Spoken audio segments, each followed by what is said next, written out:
So here we have to show that the second partial derivative of phi with respect to y equals a squared times the second partial derivative of phi with respect to x, given phi is f of x plus ay plus g of x minus ay. Right.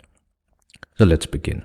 So here we are given the function phi, which is equals to f of x plus ay plus g times x minus ay. We'll take, so let's label this as equation number 1. We'll take the partial derivative of phi with respect to y. So this will be equals to, so here we will begin by taking the partial derivative of phi with respect to x. So that means we'll have to take the partial derivative of each term on the right hand side, or it is f of x plus ay plus partial with respect to x of g of x minus ay.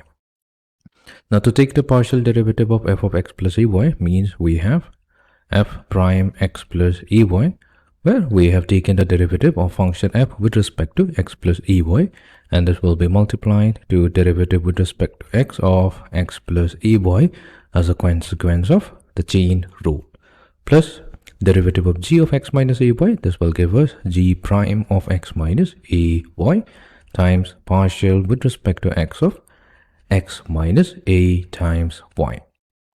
That gives us f prime of x plus ay multiplied to, so we have to take partial of x with respect to x plus partial with respect to x of ay plus g prime of x minus ay times partial with respect to x of x minus partial with respect to x of ay, which gives us f prime of x plus ay.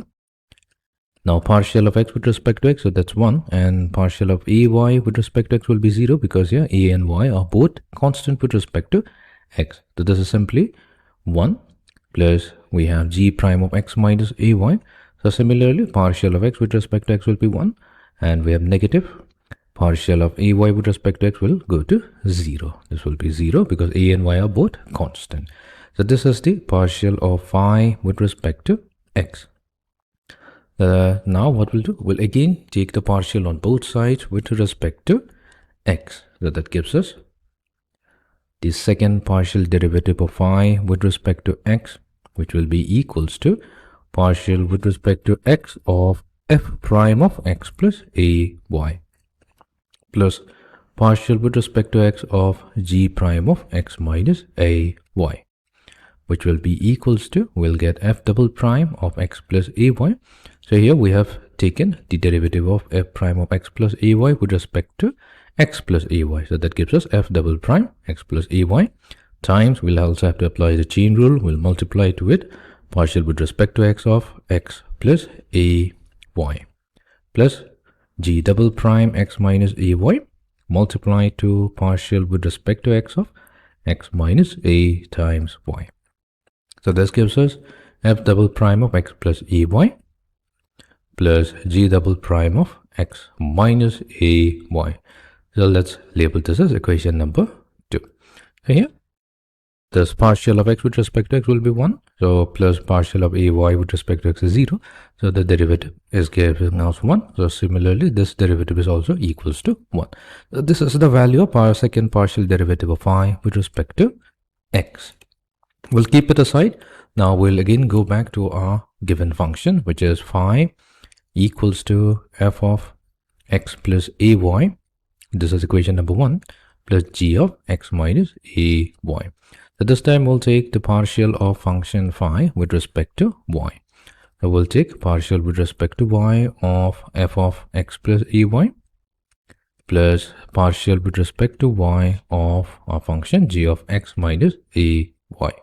So this is going to give us f prime of x plus ay, and we'll use the chain rule. So we'll need to multiply with partial with respect to y of x plus a times y plus g prime of x minus ay multiplied to partial with respect to y of x minus ay. So this will give us f prime of x plus ay multiplied to partial of x with respect to y plus a times partial of y with respect to y plus g prime of x minus ay multiplied to partial of x with respect to y minus a times partial of y with respect to y. So here a being a constant, it can be pulled out of the derivative. So this gives us f prime of x plus ay multiplied to, so partial of x with respect to y will be 0 because x will be treated as a constant, plus a times partial of y with respect to y will be 1 plus g prime of x minus a y multiplied to 0 minus a times 1, which gives us a times f prime of x plus ay minus a times g prime of x minus a y. Right. So this is partial of y with respect to y. Now what we'll do? We'll take the partial on both sides with respect to y again.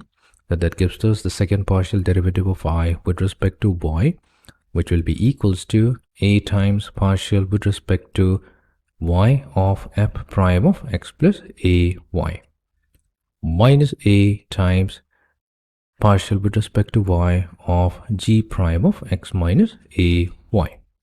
So that gives us a multiplied to f double prime of x plus a y multiplied to partial with respect to y of x plus a y minus a multiplied to g double prime times x minus a y multiplied to partial with respect to y of x minus a times y. So this gives us a times f double prime of x plus a y. So when we take the partial derivative of x plus a y with respect to y, that simply gives us a, so this will get multiplied to give us a squared minus a times g prime of x minus a y. Now when we take the partial derivative of x minus a y with respect to y, we have negative a, so there is already a negative a, so this will get multiplied to give us positive a squared. Now if we take a squared as the common factor, so we have f double prime of x plus a y plus g double prime of x minus a y. So this is the value of second partial derivative of y with respect to y. Now we have already obtained the value within the parentheses. So we have obtained this as equivalent to second partial derivative of y with respect to x. So we'll replace it here. So therefore we have the second partial derivative of y with respect to y squared, that's equals to a squared multiplied to second partial derivative of y with respect to x. So this is what we were asked to prove, hence we have successfully shown it.